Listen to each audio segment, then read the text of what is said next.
Assalamu alaikum wa rahmatullahi wa barakatuh masu kallo barkanmu da sake kasancewa da ku a cikin shirin kafar sada zumunta na muryar Arewa TV. Kamar kullum sunana Abdulsalam Idris wanda aka sani da Shauki ne. Kar ku manta dai wannan shirin ya saba zakulo muku sababbin abubuwa da kafofin sadarwa suke fitarwa ko kuma abubuwan da suka fi shahara ma'ana trending a kafofin sadarwa. A wannan karin shirin zai yi magana ne akan ChatGPT. Ma'ana application ɗin na artificial intelligence ma'ana AI.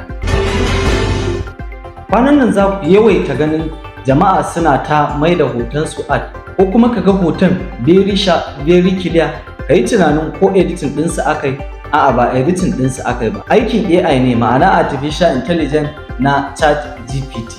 Wanda ChatGPT dai ana ta ChatGPT kusan in dai kana da babban waya kuma kana shiga internet kana shiga kafofin sadarwa tabbas za ka haɗu da makamanciyar wannan bayanin na AI ma'ana artificial intelligence a kan ChatGPT.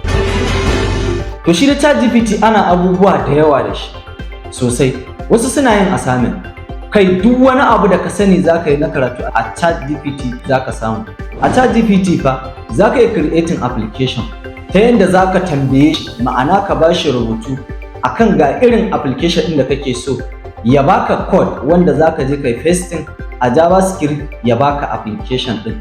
Idan aka baka assignment ko wata tambaya wadda ta sha ma kai, in ne ka tambayi ChatGPT zai baka amsar ta har da hotuna.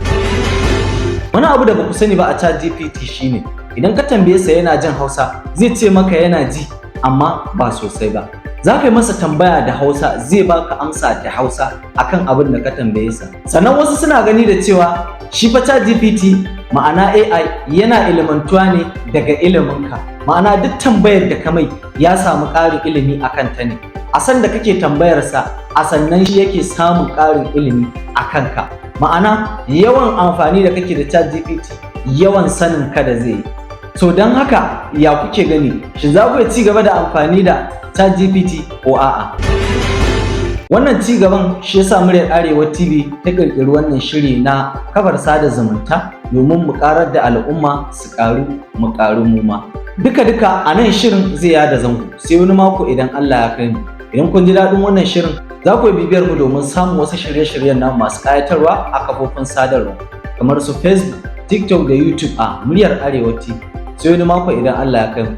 Sunana Abdulsalam Idris wanda aka fi sani da Shauki ne. Shirin kafar